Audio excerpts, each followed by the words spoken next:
네, 저희 숨가쁘게 계속 달려가고 있는데요. 또 다음 네 번째 세션을 시작을 해보도록 하겠습니다.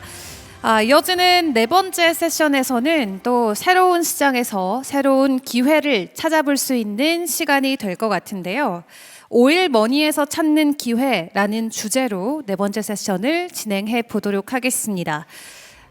이어지는 다음 세션은 안효준 KPMG 고문님께서 좌정을 맡아 주실 거고요. 그리고 신은혜 500 글로벌 수석 매니저님, 이회림 3일 회계법인 파트너님의 발표가 있고요. 강무경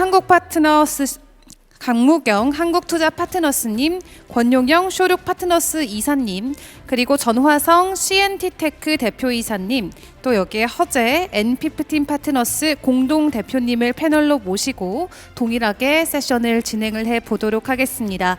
함께 주시는 좌장 패널 분들께서는 무대 위로 올라와 주시면 감사하겠습니다.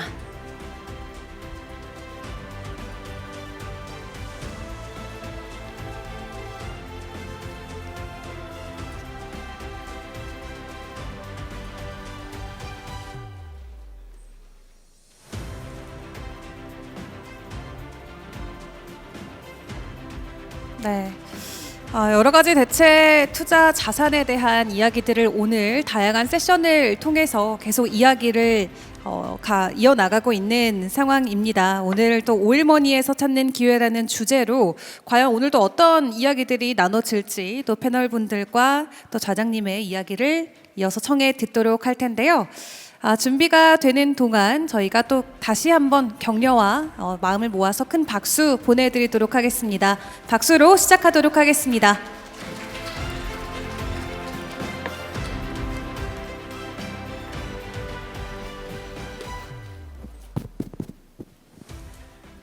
네, 안녕하십니까.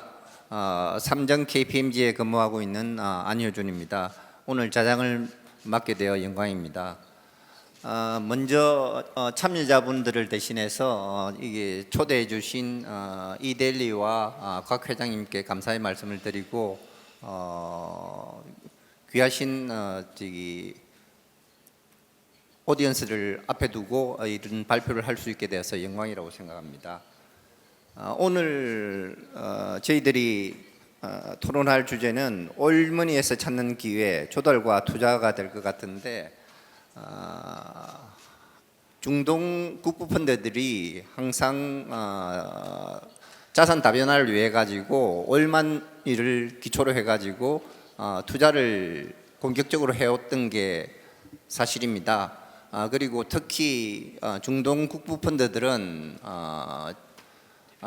사모시장, 특히 대체 투자 쪽에 관심이 많고 공모시장보다는 사모시장에 투자를 집중하고 있는 그런 경향이 있습니다.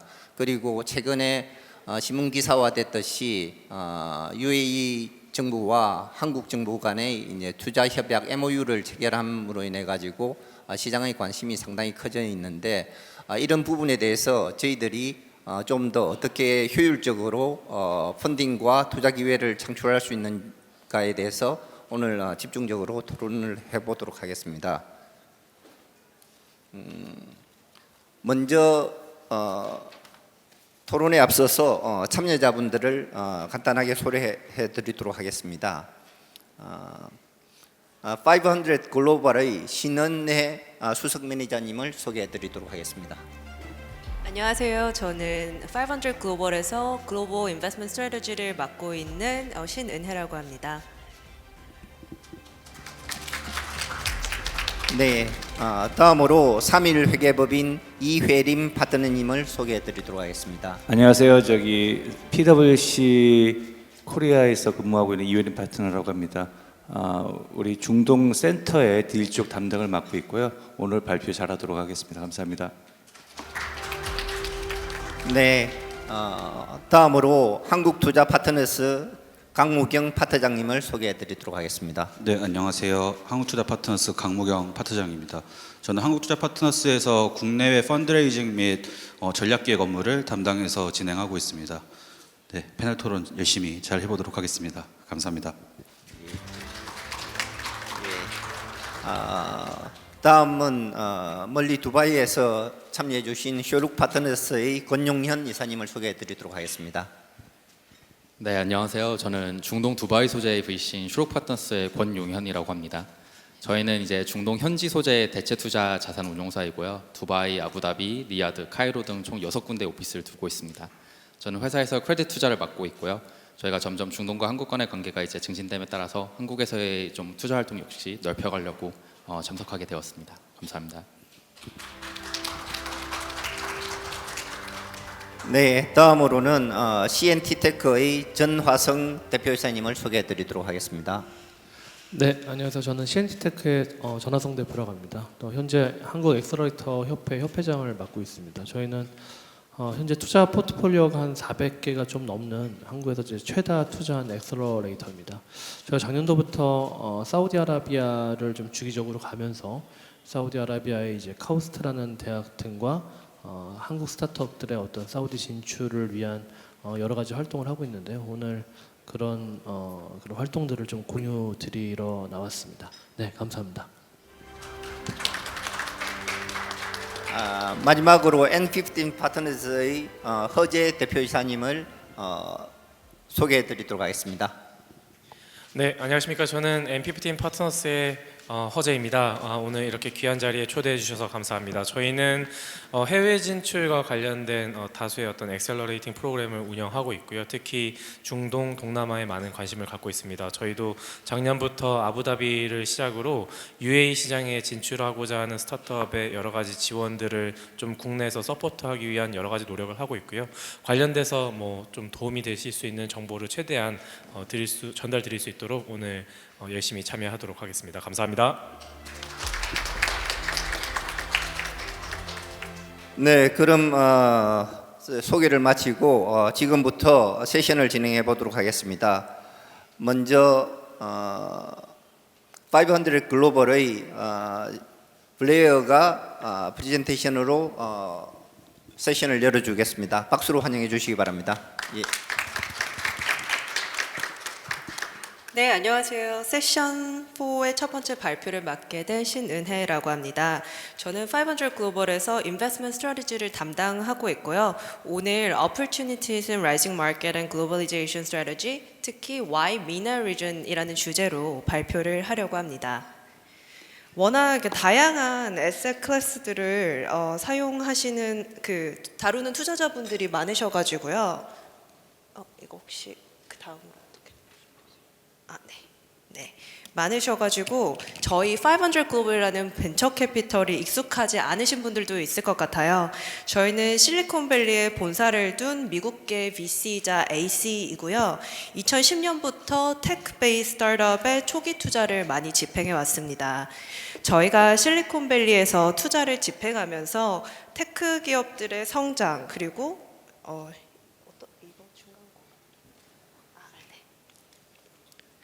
디지털 전환들을 많이 목도를 했었는데요. 이런 스타트업의 부상이 이미 성숙한 미국 시장 외에도 전 세계 다른 지역에서도 일어날 것이라는 인베스트먼트 티시스를 갖고 저희는 이머징 마켓 위주로 일찍이 남미, 동남아, 그리고 오늘 다루는 중동, 유럽, 아프리카, 한국, 일본 등지의 팀을 만들고 글로벌 투자를 집행해 왔습니다. 그래서 현재는 80개국 이상의 나라에서 한 3,000여 개 정도 되는 포트폴리오사를 갖고 있고요. 이 중에는 미국뿐 아니라 동남아라든지 중동에도 유니콘 회사가 35개 이상 있고 빠르게 성장하는 수니콘이라고 저희가 부르는 회사들이 160개 이상 있습니다.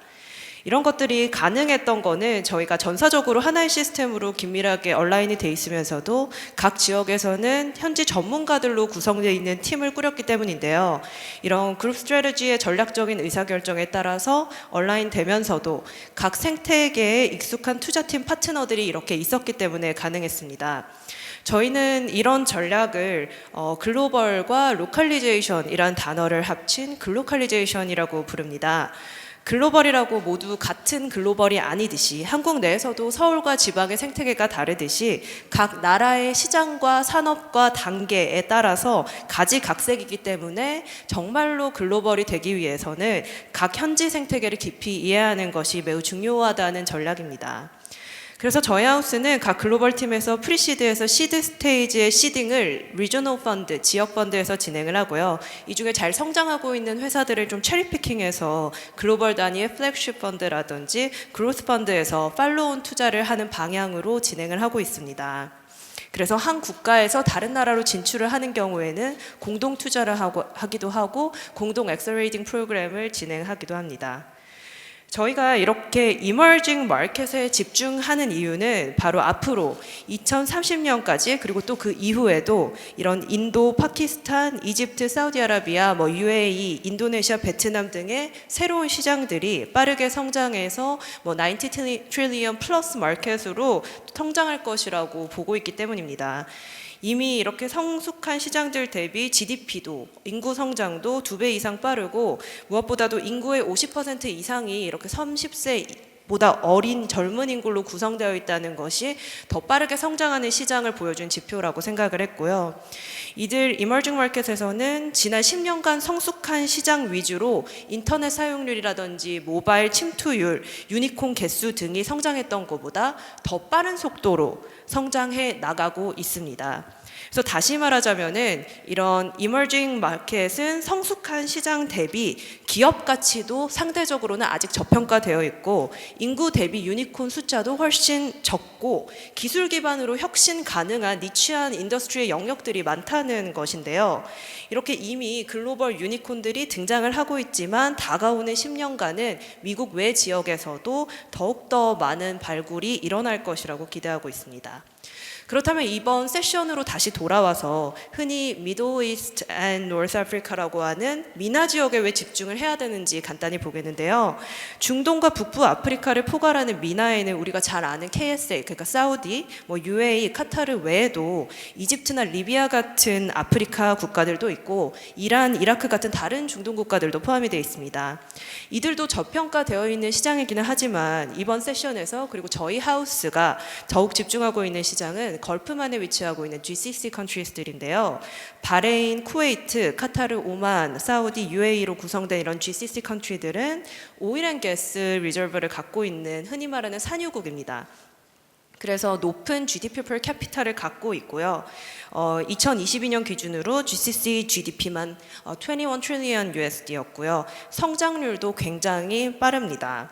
세계은행은 2050년까지 GCC의 GDP가 앞으로 3배가량 증가할 것이라고 전망하고 있고 20년 사이에 인구 또한 2배가량 뛸 것이라고 전망을 했습니다. 그럼에도 현재 지나치게 오일 앤 가스 인더스트리의 의존도가 높은 산업 구조를 갖고 있기 때문에 이런 인더스트리를 좀 다각화하기 위한 시도를 하고 있습니다. 그래서 석유 의존도를 낮추고 신재생 에너지라거나 헬스케어, 인프라, 투어리즘, 컨텐츠, 교육 등의 공공부문 또한 기술을 통한 강화를 이루기 위한 다이버시피케이션 시도가 일어나고 있는 현황입니다. 이런 시도들은 각 국가들을 Government Initiative로 드러내고 있는데요. 사우디의 경우 들어보셨을 수도 있지만 비전 2030을 통해서 국가의 산업 구조를 다각화하고 공공 인프라를 확충하기 위한 노력을 하고 있습니다. 500억 달러가 넘는 투자를 통해서 진행 중인 북서부의 네옴시티 같은 것이 전형적이고요. 그 외에도 사우디 홍해 연안에 위치한 섬들을 관광지와 휴양지로 조성하는 레드시 프로젝트가 같은 것들도 사우디 전역에서 일어나고 있는 상황입니다. UAE 또한 AI와 같은 기술 투자를 기반으로 전 국가적인 기술 선진국으로 거듭나기 위한 노력과 그런 AI 스트래티지를 포섭하고 있는데요. 국제공항에 이미 AI를 통합하고 자동운전 택시 서비스 같은 거를 개발하는 등 다양한 프로젝트를 통해서 아부다비 쪽에 친환경 스마트 도시도 만들고 있고 여러 프로젝트를 하고 있습니다. 사우디와 UAE가 가장 대표적이긴 하지만 카타르에서도 지식 기반 사회로 거듭나기 위한 2030년을 목표로 한 것들이라든지 바레인, 오만은 2040년을 목표로 비전을 또 발표를 했고요. 이렇게 국가적 이니셔티브가 또 큰 드라이빙 포스가 되고 있는 상황입니다. 이러한 중동 국가들의 개방 시도에 따라서 스타트업과 벤처 생태계도 빠르게 성장하고 있는데요. 저희가 몇 가지 중요한 케이스들을 좀 설명을 드리려고 합니다. UA의 카림이라고 들어보셨을 수도 있을 것 같은데요. 미국의 우버나 리프트 또는 그 동남아 저희 포트폴리오사기도 한 그랩과 비슷한 비즈니스 모델로 운송 서비스에서 시작해서 뭐 푸드 딜리버리라든지 페이먼트까지 다양한 서비스를 현재는 제공을 하고 있는데요. 이 회사 같은 경우는 2020년에 3.1 빌리언 USD의 우버에 인수를 되었고, 이 스타트업 관련 딜에서는 미나 지역에서 최대 크기의 인수 딜이었다고 보여집니다. 이집트의 스위블 같은 경우는 버스나 벤 같은 셔틀 노선 합성 서비스를 제공하는 모빌리티 서비스인데요. 미국의 비아라는 스타트업이 있는데 이와 유사하게 대중교통 최적화에 초점을 맞추고 있습니다. 중동뿐 아니라 뭐 파키스탄 그리고 아프리카 쪽의 케냐, 나이지리아 등에도 확장해서 서비스를 하고 있고, 현재는 나스닥에 스펙 상장을 해가지고 검색해 보시면 확인을 할 수도 있을 겁니다. UA의 캐토피 같은 경우는 미국의 클라우드 키친처럼 공유 주방 서비스를 제공하는데요. 이미 중동 지역에서 아주 잘 알려진 유니콘으로 자리를 잡았고, 저희는 또 많이 들어보셨을 것 같은 소프트뱅크가 시리즈 C를 리드한 적이 있습니다. UA의 두비즐도 미국의 크레이글리스트랑 유사한 모델을 갖고 있는데요. 부동산 거래라든지 자동차 매매, 구인 구직 등을 할 수 있는 온라인 플랫폼이지만 크레이글리스트보다는 좀 더 현대적인 인터페이스로 많은 각광을 받았는데요. 큰 회사와 합병을 하고 또 다양한 그 중고차 관련이라든지 뭐 부동산 관련 합병을 하면서 이제는 하나의 그룹으로 거듭났습니다. 타비와 타마라는 모두 중동 지역에서 굉장히 각광받는 Buy Now Pay Later, 즉 그 BNPL의 선도 주자인데요. 소비자들이 이자 없이 상품을 구매하고 나중에 이걸 지불하는 모델을 하는데, 남미라든지 다양한 신흥시장에서 이런 BNPL 모델이 확장했듯이 중동에서도 굉장히 빠르게 성장해서 유니콘 지위를 획득했습니다. 자헤즈 같은 경우는 대표적인 사우디 음식 배달 플랫폼인데요. 미국의 도어대시와 유사한 비즈니스 모델을 갖고 있습니다. 코비드 동안 저희 홈 딜리버리가 많아졌잖아요. 그때 수요가 증가하면서 크게 성장하고 유니콘으로 거듭난 회사입니다. 이렇게 중동 지역에서 점점 스타트업들이 빠르게 성장을 하고 있지만 여전히 벤처 생태계의 초창기에 있기 때문에 국내라든지 미국에 비해서는 초창기에 흥하기 쉬운 이커머스 플랫폼 위주로 성장을 하고 있는 것을 볼 수가 있고요. 한국뿐 아니라 미국 등 성진 시장에서 테크 기업들의 사이클을 볼 때 중동 지역에 아직은 좀 초창기에 있어서 업사이드 포텐셜이 많다라는 것을 좀 확인을 하실 수 있을 겁니다. 반면 저희 회사 같은 경우는 한국에 있는 스타트업 중에서 한국의 기술을 활용해서 중동에서 잘 자리 잡을 수 있었던 성공 사례도 하나 있는데요. 500 포트폴리오 사기도 하고, 여기 나와 계시는 네이선 이사님 슈룩의 포트폴리오 사기도 한 H2O 호스피탈리티가 대표적인 사례입니다. 호텔 숙박 관련 객실 관리, 유저의 예약 결제 같은 시스템을 디지털 전환하는 회사인데요. 한국, 일본, 동남아 외에도 중동에서 고객도 유치하고 사우디 정부의 여러 가지 후원과 지원도 받고 있습니다.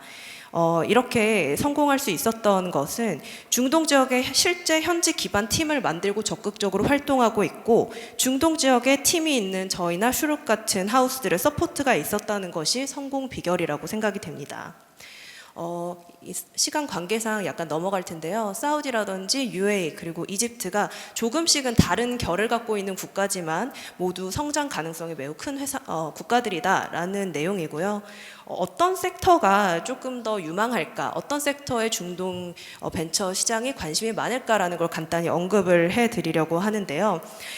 중동에서 R&D가 좀 어렵지만 현지에서는 상용화하기에 좋은 기술들, AI라든지 딥테크 기반의 기술들이 현지화할 수 있는 것들, 그리고 다양한 디지털 솔루션을 제공할 수 있는 이커머스, 핀테크, 사이버 보안, 스마트 시티 쪽에 기회들이 좀 많은 것 같고요. 아까 봤었던 지속 가능한 사회를 위한 정부의 이니셔티브들에 따라서 신재생 에너지와 관련된 회사들, 에너지 기업들, 에그테크, 스마트팜 회사들도 많은 주목을 받고 있고요. 관광 사업이 발달하고 콘텐츠 사업 쪽을 강화하고 있는 만큼 그쪽 섹터도 많이 주목을 받고 있습니다. 향후 중동 출자자들에 관련해서는 다음 파트너님의 발표에서 좀 더 많이 들을 수 있을 것 같고요. 다시 한번 왜 미나 지역을 주목해야 되는지 좀 요약을 드리자면은 첫째로 가장 큰 성장 가능성과 잠재력이 있는 시장이라는 겁니다. GDP라든지 젊은 인구 이런 것들을 고려해 봤을 때 그렇고요.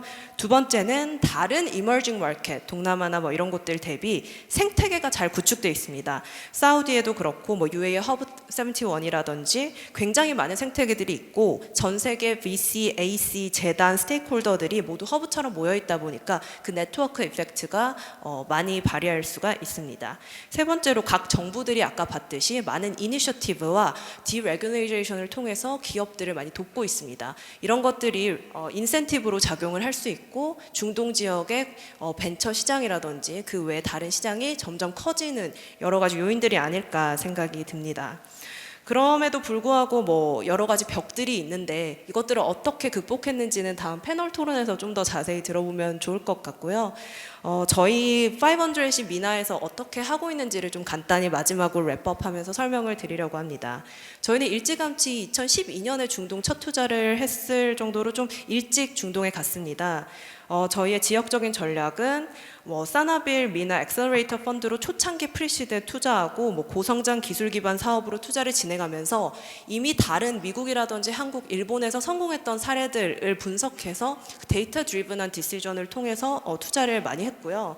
저희가 그렇다 보니까 엑셀러레이팅을 많이 했는데요. PIF 산하에 있는 사나빌과 초창기 기업, 그리고 그로스 기업들, 그리고 VC 육성, 엔젤 인베스터 육성까지 다양한 프로그램을 통해서 딜소싱 파이프라인을 굉장히 크게 확충했습니다. 아무래도 중동 지역에는 정부가 주도하는 그런 펀드라든지 자금이 많을 수밖에 없는데요. 이런 초창기의 경우에 저희 같은 글로벌 민간 펀드가 들어온 것이 좀 이례적이었기 때문에 이렇게 빠르게 자리를 잡을 수 있었다고 생각이 되고요. 결국은 앞서서 말씀드렸던 글로컬리제이션 스트래티지랑도 연관이 있는데요. 저희는 미국의 본사에 있는 CEO가 사우디에 지금 현재 거주를 하고 있습니다. 저 한국 팀에 있는 저라든지 라틴 아메리카 유럽 팀들도 끊임없이 교류를 하면서 현지 생태계에 스며들기 위한 노력들을 하고 있고요. 그것보다도 기존의 상업 생태계에서 자리를 오래 잡은 아말두칸이라든지 암자드 같은 파트너들과 팀을 육성을 하고 또 그들을 영입함으로써 글로벌 전략을 현지 방식으로 익세큐션을 할 수 있는 그런 방식들을 취했기 때문에 다양한 스테이크홀더들과도 잘 융화할 수 있고 펀드레이징도 성공적으로 하고 많은 좋은 스타트업들을 발굴하고 육성할 수 있었다라고 생각이 됩니다. 혹시 또 중동 관련해서 또 500 글로벌 관련해서 궁금한 것이 있으면은 해당 이메일로 문의를 주시면 또 상세히 답변 드리도록 하겠습니다. 감사합니다. 네, 감사합니다. 예. 다음은 3일 회계법인의 이회림 파트너님의 프레젠테이션을 진행하도록 하겠습니다.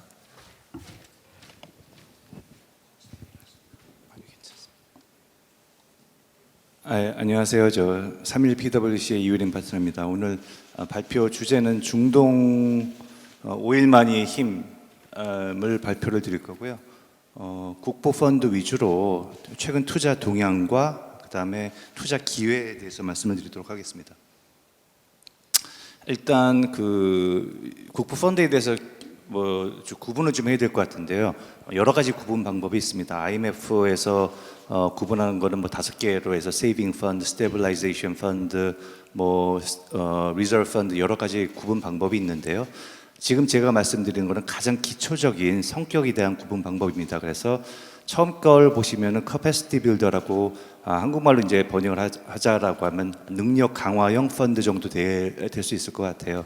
그래서 이 펀드는 주로 이제 저개발 국가나 그다음에 그 개발도상국에서 운영을 하고 있는 펀드인데요. 보통 리턴에는 별로 신경을 안 씁니다. 대신 그 자국의 경제 발전이나 어떤 비전 달성에 대해서 목표를 두고요. 비전 달성을 위해서 투자를 하는 펀드를 커패시티 빌더라고 합니다. 그 맨 밑에 있는 이제 웨alth 매니저 같은 경우에는 한국말로는 이제 재산 관리자형이라고 말씀드릴 수 있고요. 이런 펀드들은 보통 리턴에만 신경을 씁니다. 국가의 경제 발전이나 어떤 역량에는 신경을 쓰지 않고 미래 세대를 위한 부를 축적을 하고 창출하고 축적하는 거, 보존하고 그다음에 대를 이어주는 거에 목적을 두기 때문에 리턴에 굉장히 신경을 많이 쓰고요. 그리고 안정적인 투자를 선호를 합니다. 대표적인 펀드로는 UAE의 아디아 같은 펀드가 있고요. 그다음에 싱가포르의 GIC가 있습니다. 가운데 있는 이제 전략적 투자자용이라고 할 수 있는데 스트래테직 인베스터라고 할 수 있는데 요즘 많이 볼 수 있는 PIF와 이제 무바달라 이런 펀드들이 스트래테직 인베스터에 포함되어 있다라고 생각하시면 될 것 같아요. 이 스트래테직 인베스터는 두 개 펀드의 성격을 동시에 갖고 있는데요. 리턴도 중요하지만 그 나라 자국의 경제 발전도 굉장히 중요시 여기는 펀드입니다. 그래서 PIF나 무바달라 같은 경우에는 리턴에 대한 투자도 하지만 자국의 경제 발전을 위한 투자를 동시에 같이 하는 펀드라고 보시면 될 것 같습니다.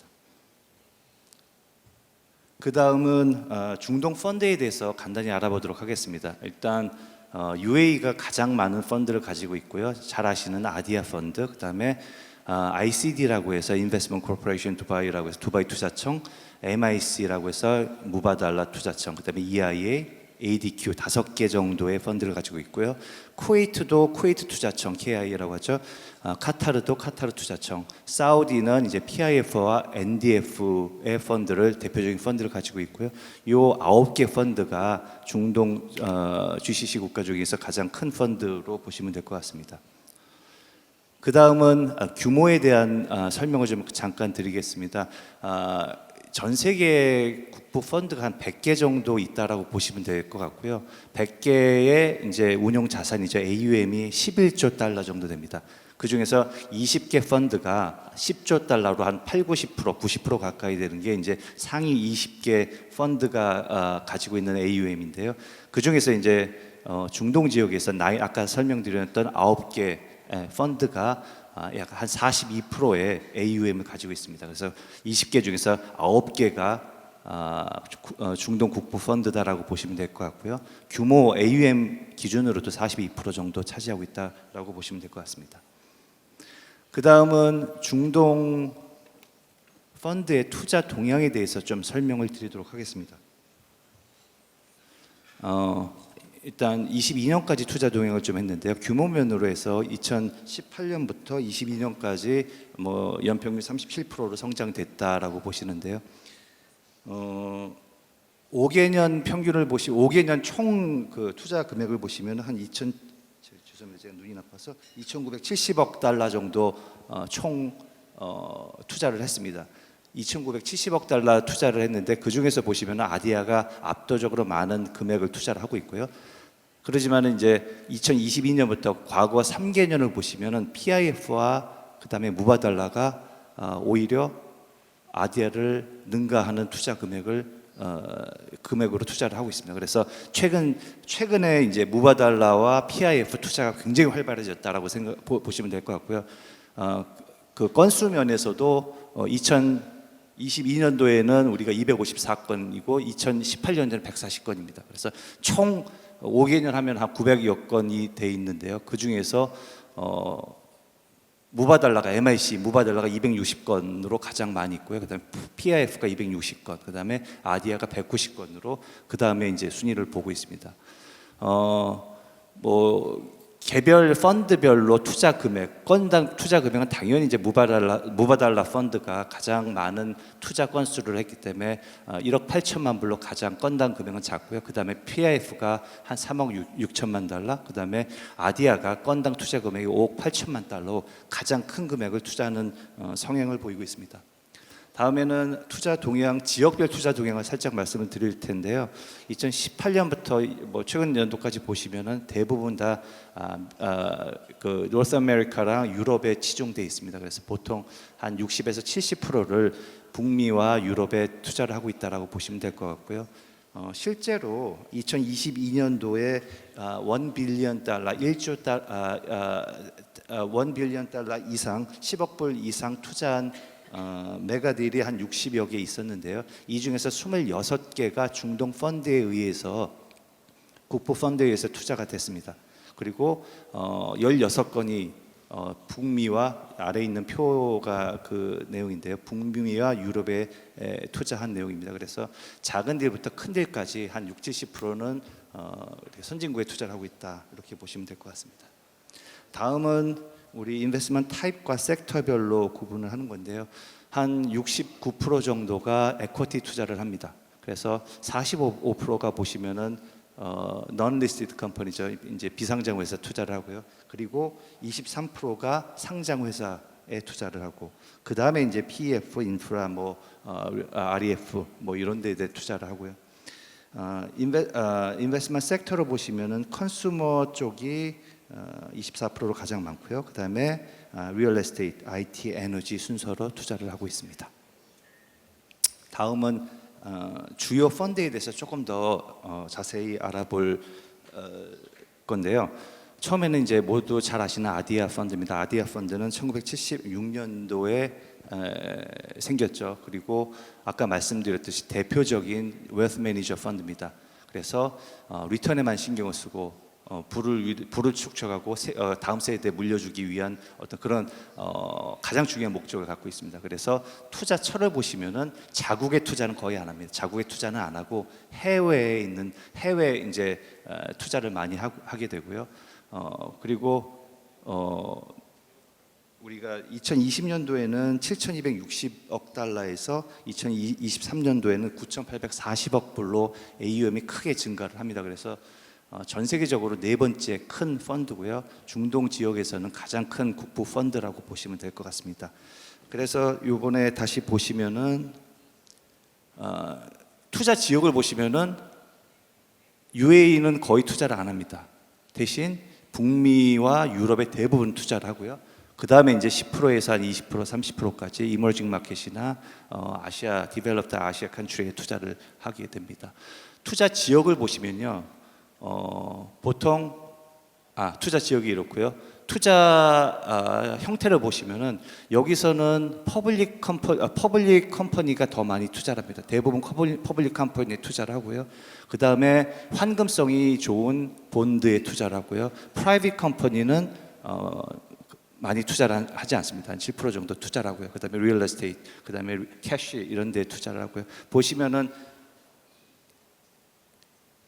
일반적인 다른 국부 펀드는 프라이빗 컴퍼니에 더 많이 투자를 했지만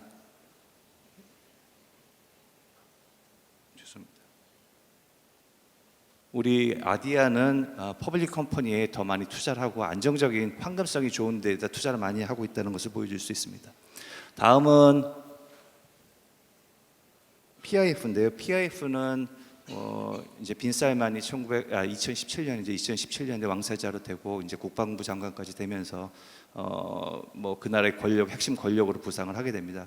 그리고 비전 2030을 발표를 하게 되는데요. 그러면서 PIF를 동력으로 이제 그 비전 2030을 달성하기 위한 동력으로 삼고 그 AUM을 급격하게 늘리기 시작을 합니다. 그래서 2016년도에 1,900억 달러에서 7,000억 달러까지 23년 7천억 달러까지 급격하게 증가를 시켜서 세계에서 가장 빠르게 AUM이 증가한 국부 펀드라고 보시면 될 것 같습니다. 투자 지역을 보시면은 PIF는 70%를 자국에 투자를 하고 있다라고 합니다.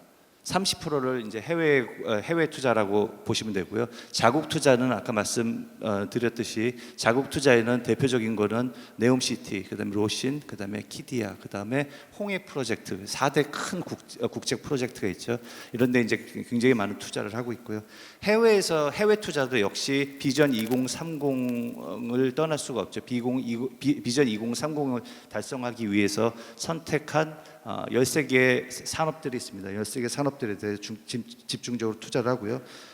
보시면은 에어로스페이스나 디펜스, 그다음에 스포츠, 오토모티브, 헬스케어 이런 산업에 집중적으로 투자를 하고 있습니다.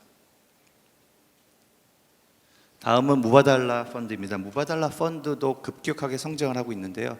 2016년도에는 이제 1,280억 달러였다가 IPG라는 국영 석유 회사를 갖다가 합병을 하면서 급격하게 여기도 AUM을 늘리기 시작을 했습니다. 그래서 세계 11번째로 큰 국부 펀드가 됐고요.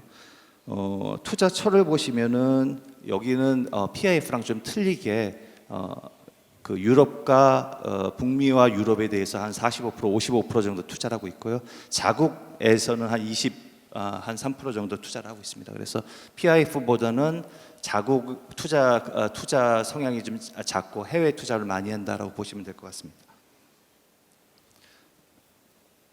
PIF와 MIC가 무바달라에 대해 특징을 좀 설명을 드리도록 하겠습니다. PIF와 그 무바달라 특징은 일단 그 키워드를 말씀을 드리면 탈석유, 그다음에 국가 발전, 경제 다각화, 그다음에 고용 창출, 재투자 뭐 이 정도로 보실 수 있겠는데요. 이러한 방향성이 있어서 그런 철학을 가지고 투자를 많이 하는 경향을 보이고 있습니다. 첫 번째로 보시면은 우리 스타트업 컴퍼니도 우리 보시면은 PIF가 루시드라는 전기 자동차의 대주주로 올랐었죠. 그래서 스타트업 컴퍼니지만 굉장히 발전 가능성이 있다라고 하면 과감하게 투자를 합니다. 마이너리티가 아니라 머저리티까지 투자를 하고요.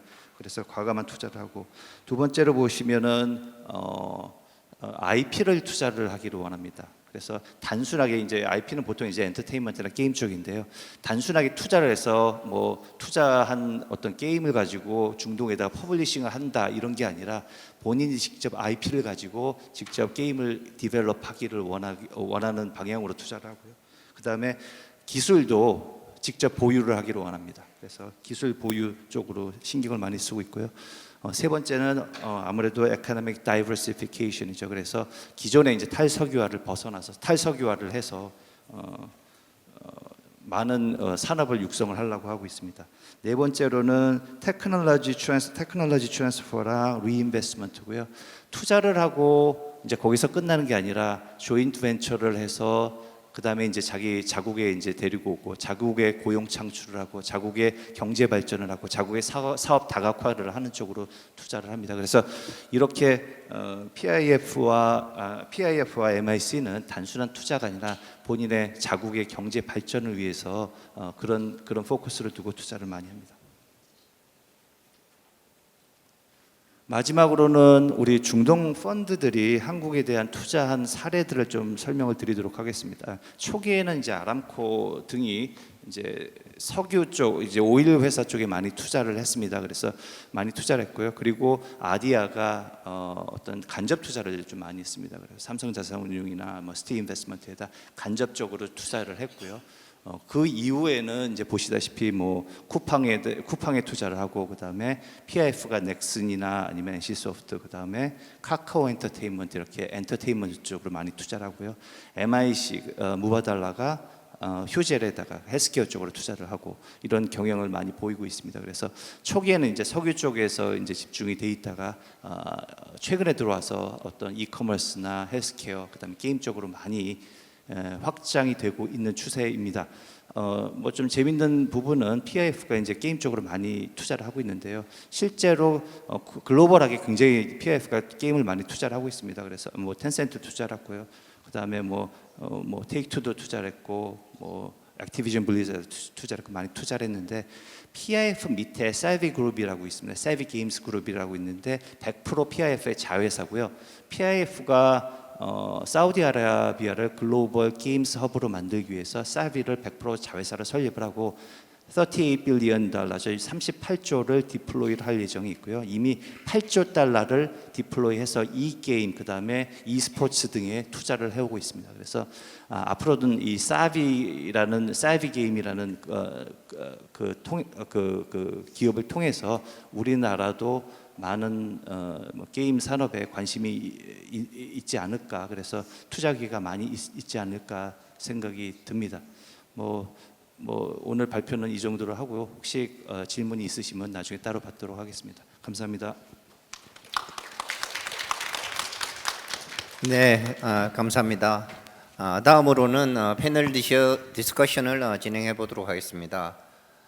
사실 제가 뭐 국민연금 CIO로서 근무할 때 아디아, 무바달라, 사우디 PIF하고 공동 투자 프라이빗 에퀴티 쪽 관련해서 공동 투자 관련해서 상당한 많은 협의를 했는데, 제 개인적으로 느낀 바로는 중동 국부 펀드들이 상당히 공격적이지만은 상당히 디맨딩합니다. 요구하는 내부 수익률이라든지 이런 측면에서 상당히 요구하는 부분도 많고 이런데 이런 부분에서 중동 국부 펀드라든지 펀딩이라든지 투자 기회를 포착하기 위해서 좀 더 효율적으로 저희들이 접근하는 방법을 논의해 보기 위해 가지고 오늘은 구체적인 섹터별로 이 패널 스피커 분들이 가지고 있었던 경험을 토대로 해서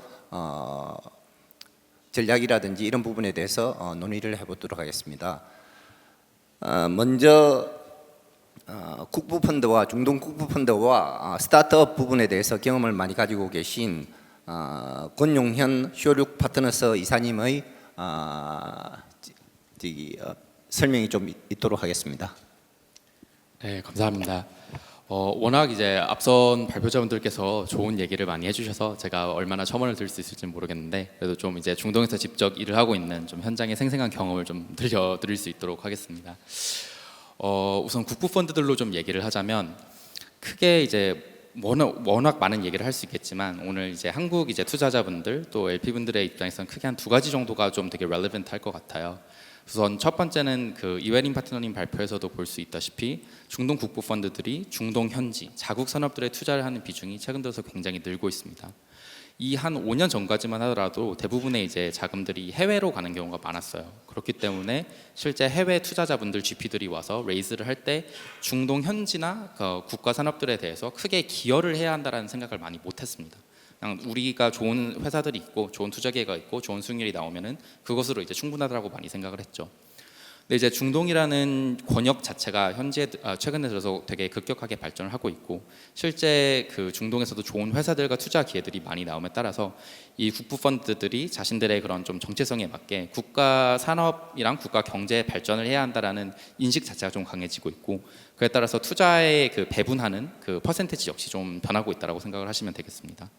그래서 실제 이제 좀 요번에 발표에 커버 안 된 국부 펀드들 위주로 얘기를 드리자면 또 남은 펀드들은 워낙 얘기를 많이 해주셔서 SVC라고 이제 사우디 벤처 캐피털 코퍼레이션이라고 한국의 모태 펀드와 비슷하게 사우디에서 이제 사우디의 스타트업들을 집중적으로 육성할 수 있는 그 자금을 조달하기 위한 국부 펀드를 만드는 회사가 있습니다.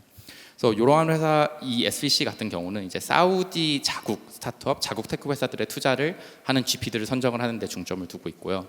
또 실제로 이제 단순히 투자만 하는 게 아니라 실제 너희가 사우디라는 국가와 경제에 얼마나 이바지할 수 있는지, 거기에 고용은 얼마나 되는지, 실제 너희가 사우디 오피스가 있고 투자팀이 상주하고 있는지 등과 같은 그런 추가적인 매트릭들을 많이 요구를 하고 또 실제로 모니터링을 합니다. 리포팅에서도 그런 것들이 드러나고 있고요. 또 비슷하게 이제 UAE로 눈을 돌리자면 원래 이제 두바이가 아마 가장 친숙하실 거예요. 아무래도 뉴스에도 많이 뜨고 이제 언론 노출도 많이 되니까. 근데 사실 UAE라는 이 아랍에미리트 국가의 부의 대부분은 아부다비에서 나옵니다. 왜냐면 아부다비가 전체 국가 석유 매장량의 90%가 아부다비에 있거든요. 그러다 보니까 아부다비에서도 이제 두바이에 못지않게 우리가 자체적인 좀 생태계를 발전을 시키려는 좀 경향을 많이 보이고 있고 그러다 보니까 이제 아부다비 산하의 아디아나 무바달라 같은 경우에는 다 저희 LP이긴 한데 그 실제 아부다비에 얼마나 그 오피스를 두고 상주력을 두고 회사들에 투자를 하는지 등에 대해서 관심을 많이 가지고 있고 그러한 질문들을 항상 던져요 GP들한테. 그래서 그러한 부분들을 좀 고려를 하시는 부분이 있겠습니다. 두 번째로 좀 이제 저희가 특장점으로 꼽을 만한 거는 그 투자 전략의 다각화인 것 같아요. 그래서 원래는 이제 보통 그 아디아를 제외하면 일반적인 사모펀드에 좀 많이 투자를 하는 게 일반적이었다면 최근 들어서는 이제 다양한 전략에 조금 더 비중을 많이 높여가고 있습니다. 그래서 대표적인 예로 이제 발표도 났던 ADQ라는 이제 펀드 같은 경우는 여기가 최근에 루네이스로 사명을 바꿨습니다. 그러면서 이제 원래 아부다비 산하에 ADQ가 있었고 카이메라 캐피털이라고 해가지고 크레딧을 투자하는 회사가 따로 있었어요.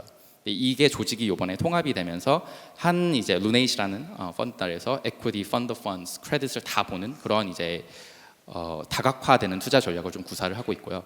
마찬가지로 이제 사우디의 경우에도 PIF 산하에 아까 역시 이웨린 파트너님이 말씀해주신 사비처럼 게임이라는 섹터만을, 게임이라는 회사만을 보는 그러한 스페시픽한 맨데이트를 가지고 있는 엔티티가 설립이 되고 또 비슷하게 스나빌이라고 해가지고 역시 이제 그 SVC와 비슷하게 스타트업과 테크 회사들만은 보는 그 인베스트먼트 아머를 별도로 조직을 합니다.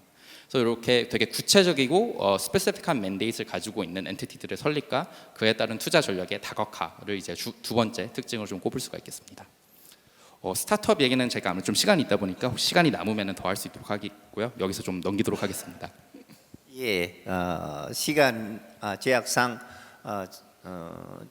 전체적으로 느껴지셨던 부분들을 한 5분씩 더 이야기해 주시고 나머지 부분은 Q&A 세션으로 진행을 하는 게 어떨까 하는 생각이 좀 듭니다. 예, 다음으로는 이제 한국투자 파트너스에서 구체적으로 VC 관련해서 과거 경험을 토대로 느끼신 부분이라든지 전략 부분에 대해서 강무경 이사님이 말씀해 주시도록 하겠습니다. 네, 제가 아까 제 소개할 때 회사 소개를 미처 하지 못해가지고 저희 한국투자 파트너스는 한국투자금융지주 산하의 VC 회사입니다. 그래서 지금 현재 4.3조 원의 운용 자산을 가지고 있고요. 1000여 개 이상의 포트폴리오를 보유한 대한민국에서 가장 큰 벤처 캐피탈이라고 생각해 주시면 될 것 같습니다. 저희가 주로 한국에만 집중해서 투자 활동을 진행해 왔었고요. 2015년부터 해외 투자에 대한 그 니즈를 좀 느꼈고 계속 해외 투자를 진행해 왔습니다. 그러면서 이제 VC가 투자를 하려면 펀드가 있어야 되고 그 펀드의 LP 또한 국내 출자자로 이루어져 있다가 15년부터 글로벌 LP들을 타겟으로 세일즈를 진행을 하고 있고요. 이번에 한 19년부터 중동 LP들을 대상으로 계속 영업을 해오면서 느꼈던 포인트는 아까 권영현 이사님이 말씀해 주신 것처럼 그리고 저장님께서 말씀해 주신 것처럼 그 디맨딩하다라는 포인트가 가장 그 이해가 될 것 같습니다. 그래서 자국에 얼만큼 기여해 줄 수 있는지 단순히 그 FI로서 내 돈을 넣고 내가 이 돈을 불려서 얼만큼의 회수를 가질 수 있어를 물어보는 것이 아니라 우리가 돈을 넣어주면은 너네가 투자한 포트폴리오들이 실제로 중동으로 진출을 해줄 수 있어? 라는 질문들을 가장 많이 물어봤었고요.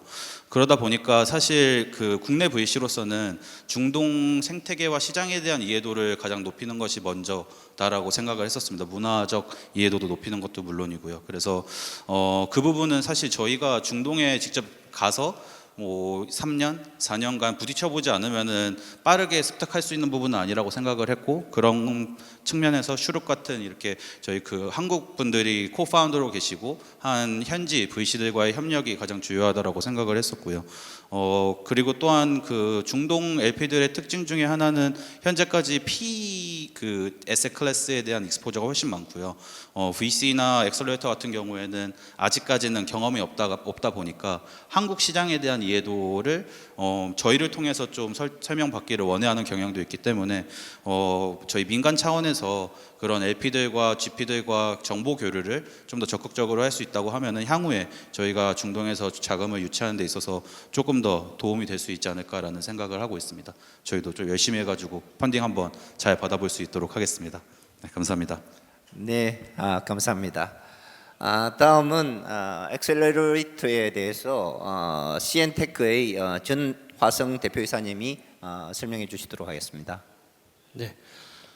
사실 저희는 그 사우디아라비아와 처음 연을 맺게 된 거는 그 중기부 소개였습니다. 중기부에서 당시 이제 사나빌 인베스트먼트를 저희한테 소개를 해줬고 저희가 사나빌 인베스트먼트하고 이제 줌 회의를 하면서 처음에 이제 사우디를 이해하게 됐습니다. 그래서 작년 5월 1일에 그 사나빌 인베스트먼트에서 저희 회사를 방문했고 저희가 투자한 21개 기업들을 이제 보고 그 이후로는 저희가 이제 사우디에 가서 계속 저희 투자 기업들을 이제 가서 보여주고 이렇게 관계를 맺어왔습니다. 물론 아직 저희가 지금 엑셀러레이터들은 펀드가 크지 않아가지고 이 사나빌 인베스트먼트도 뭐 이렇게 LP로 참여하거나 뭐 코지표를 만들다거나 그런 그 작은 펀드를 만들지는 않더라고요. 그래서 그런 분들은 좀 더 대화가 필요하긴 한데 하지만 저희가 그 사우디 현지 스타트업들 그리고 한국에서 사우디에 진출하는 스타트업들에 대해서는 어떤 식으로 저희가 전략을 짜야 되는지는 많은 조언을 얻었습니다. 그래서 저희가 지금까지 뭐 한 1년 넘게 저희가 다양한 네트워크를 구축을 하다가 저희가 이제 그래도 제일 견고한 네트워크가 제타의 카우스트라는 대학이 있습니다. 그 사우디에 그 지금 뭐 벤처 캐피탈이나 프라이빗 이쿼티가 투자하는 어떤 큰 회사가 아닌 시작하는 이 스타트업들 저희가 투자하는 그 초기 기업들 같은 경우에는 빈살만 왕세자가 이사장으로 있는 제타의 카우스트 그리고 리야드의 칵스트라는 두 대학이 굉장히 큰 역할을 하고 있다는 걸 알게 됐습니다. 그래서 그 카우스트에서도 저희한테 그 한국 스타트업들이 사우디에 진출하기 위한 어떤 그 방법을 이야기를 해준 게 일단 카우스트 제타에서 한 4개월 정도 체류를 하면서 이 카우스트의 현지 R&D 조직과 계속 이제 같이 R&D를 하고 또 사우디에서의 어떤 그 현지화 가능성에 대해서 검증을 받았을 때 그다음 이제 칵스트로 이동을 해서 이게 또 다른 이제 그다음 단계 어떤 현지화에 대한 어떤 사우디 그 정부와 학교들의 지원을 받을 수 있는데 가장 중요한 것은 현지화에 대해서 현지 R&D와 접목하는 부분들은 시작하는 이제 어느 정도 규모가 되지 않은 스타트업들이 가장 중요하게 가져가야 될 전략이다 이렇게 설명을 해주더라고요. 그리고 카우스트 같은 경우에는 지금 현재 이제 저희 협회하고는 그 올해 MOU를 하나 맺게 되는데 1년에 이제 한 3개에서 10개 사이에 한국 스타트업들을 추천하게 되면은 4개월 정도 카우스트의 어떤 체류비를 사우디 정부가 지원을 해주고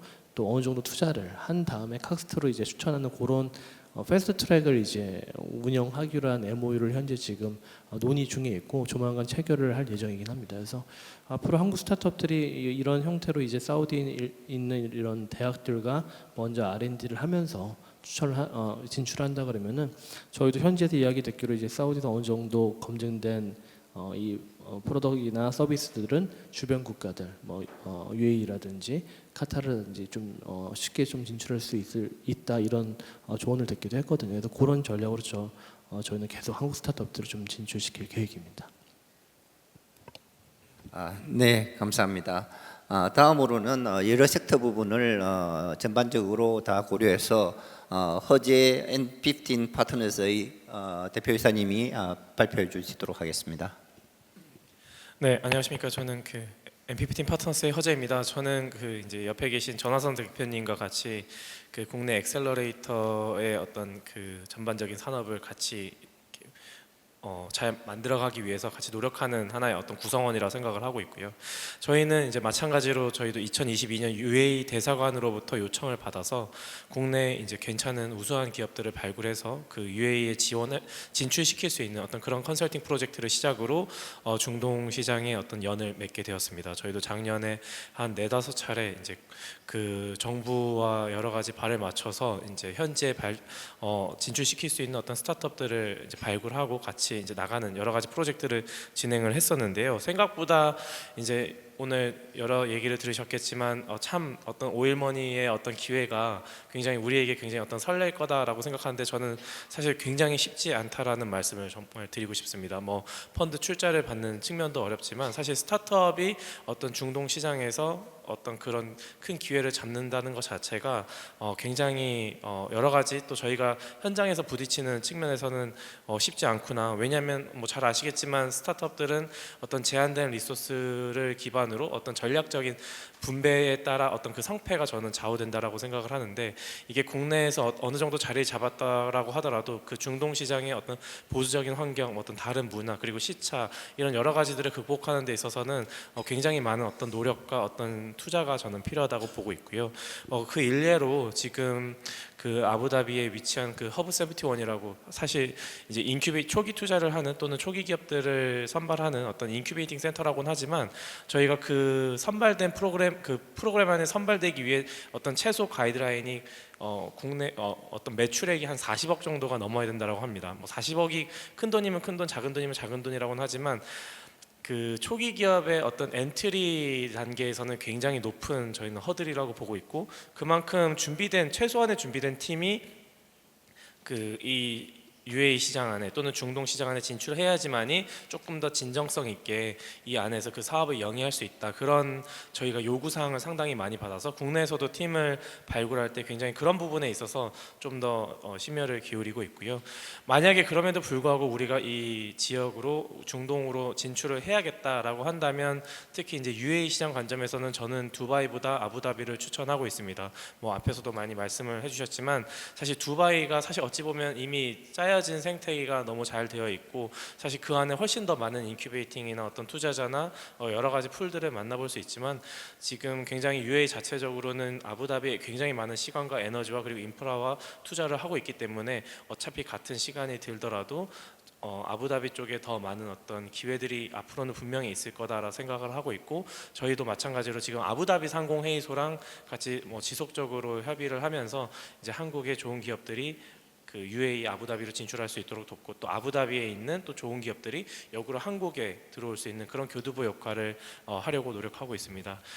오늘 이 자리에 오신 그 많은 분들의 어떤 여러 가지 좋은 내용들도 저희도 오늘 굉장히 좋은 어떤 교훈을 좀 그 학습을 하게 되었고요. 이런 부분들에 맞춰서 좀 더 좋은 어떤 생태계를 만들 수 있도록 열심히 기여하도록 하겠습니다. 감사합니다. 네, 감사합니다. 발표자님들의 발표를 다 들었고 전체적으로 상당히 귀중한 정보를 많이 제공해 주셔서 감사드립니다. 다음으로는 얼마 남지 않은 시간이지만은 Q&A 시간 오늘 발표한 내용이라든지 또 추가적으로 알고 싶으신 분들의 부분에 있으시면 그 부분에 대해서 질문을 해주시면 감사드리겠습니다.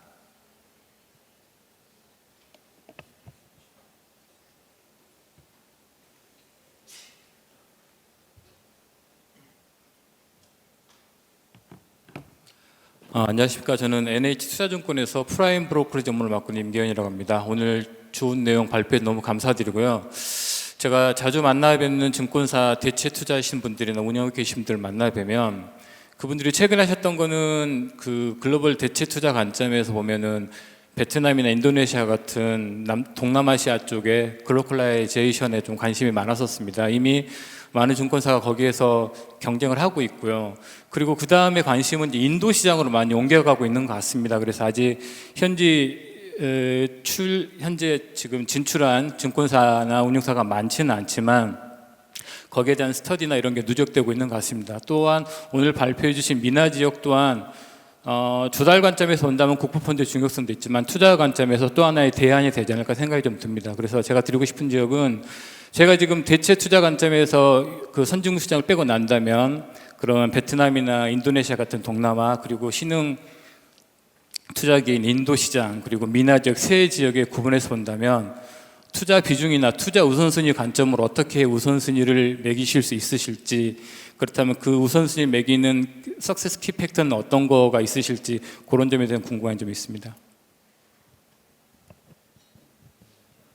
사실 그거는 퍼블릭 쪽에서 전체적인 트렌드가 흘러갔던 부분들이 동남아 퍼스트 그 다음에 인도가 지금 크니까 그쪽에 뭐 M사를 비롯해서 많은 회사들이 이제 진출을 하고 있고 이제 중동 쪽으로 눈을 돌리기 시작할 것 같은데 사실 중동의 공모 시장에 대해서는 혹시 권 이사님이 중동의 공모 시장의 규모라든지 이런 스탁 익스체인지라든지 이런 쪽 같은 경우 조금 전체적인 간략한 저희들도 그 부분에 대해서 구체적으로는 알지 못하기 때문에 여기 계신 분들 중에서는 가장 대답을 적절하게 해주실 수 있는 분이라 생각해서 한번 부탁을 드리도록 하겠습니다.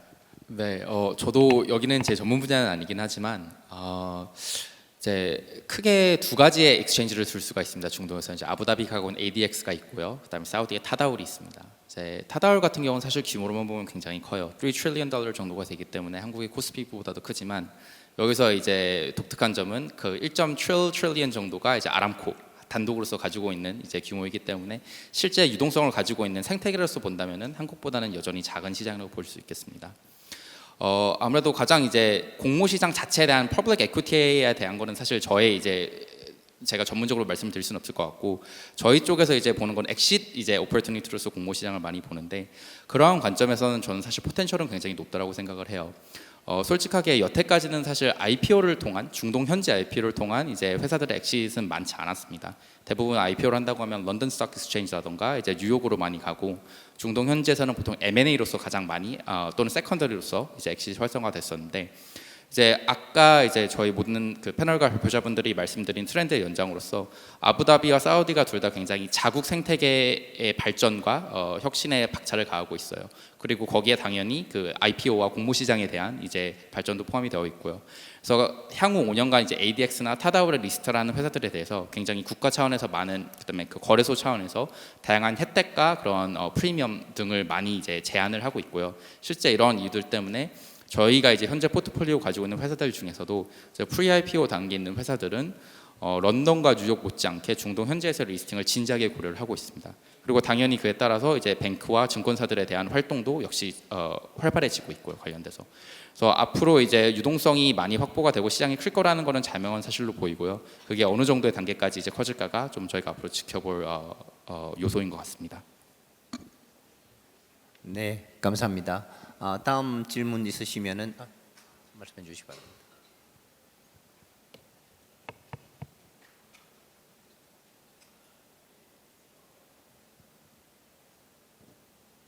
네, 안녕하세요. 저도 쇼룩 파트너스님께 질문이 있습니다. 저는 AI driven 로버 어드바이저를 이제 크립토 쪽도 하고 이제 주식 ETF 다 하는 이제 스타트업을 하고 있습니다. 국내에서 알케미랩이라고 하고요. 이제 저희도 항상 UAE에 대한 이야기를 최근 한 2년 동안 계속해서 들어왔어요. 근데 저희가 지금 이제 서울 핀테크랩이라고 거기 입주가 되어 있는데 계속해서 이렇게 참여하라고 뭐가 날라오는데 저희 입장에서는 너무 생뚱맞은 소리고 저희 일단 가게 되면은 적어도 한 3년 동안은 저희가 뭐 수익도 없이 뭐 이렇게 다 갈아 넣으면서 이제 일을 해야 될 텐데 이제 보통 이제 한국이나 싱가포르 그리고 캐나다나 이런 쪽에서는 한국 스타트업이 들어오게 되면 뭐 영주권을 준다든가 아니면 뭐 여러 가지 이제 지원 제도들이 쭉 있어요. 그런데 이제 UAE나 이런 쪽에서는 그런 이야기를 제가 들어본 적은 없거든요. 아까 말씀하신 것처럼 솔직히 이제 듣다가 좀 약간 절망하게 된 게 무엇이었냐면 어차피 다 팔이 안으로 굽는다고 다 이제 자기 새끼들 먹여 살리려고 하는 그런 방향성 이런 것들을 들었을 때 우리가 비집고 들어갈 틈이 없겠구나 약간 이런 생각이 좀 들었는데 그것이 현실인지 이런 것 좀 답변 부탁드립니다. 네, 되게 좋은 질문을 해주신 것 같아요. 우선 앞서 말씀드릴 거는 아까 허재 대표님 말씀하셨다시피 분명히 어려운 일인 건 맞습니다. 사실 해외 마켓으로의 확장은 큰 대기업들조차도 쉽지 않은 일일 만큼 당연히 많은 노력과 시간이 들어가고 리스크가 크다라는 거는 분명한 것 같아요.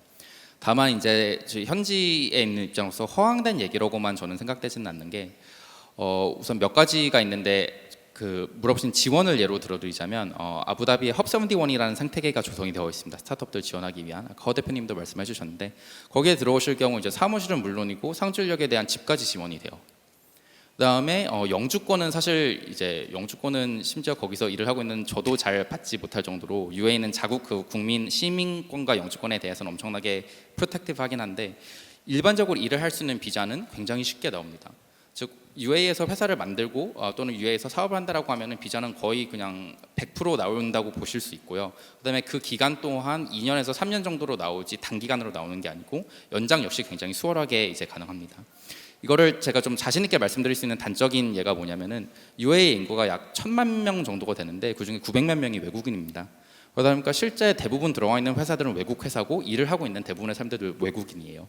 그리고 UAE 입장에서도 이 외국인과 외국 회사에 대한 중요성을 너무나 잘 알고 있는 게 사실 UAE는 자체적으로 복지가 굉장히 잘 되어 있기 때문에 자국민들은 일을 많이 하진 않아요. 그러다 보니까 실제 국가의 부왕 그런 프로페셔널 서비스를 운영하는 거는 다 외국계 회사이고 그들이 없으면 나라의 경제가 잘 돌아가지 않는다는 걸 그들도 충분히 인지를 하고 있습니다.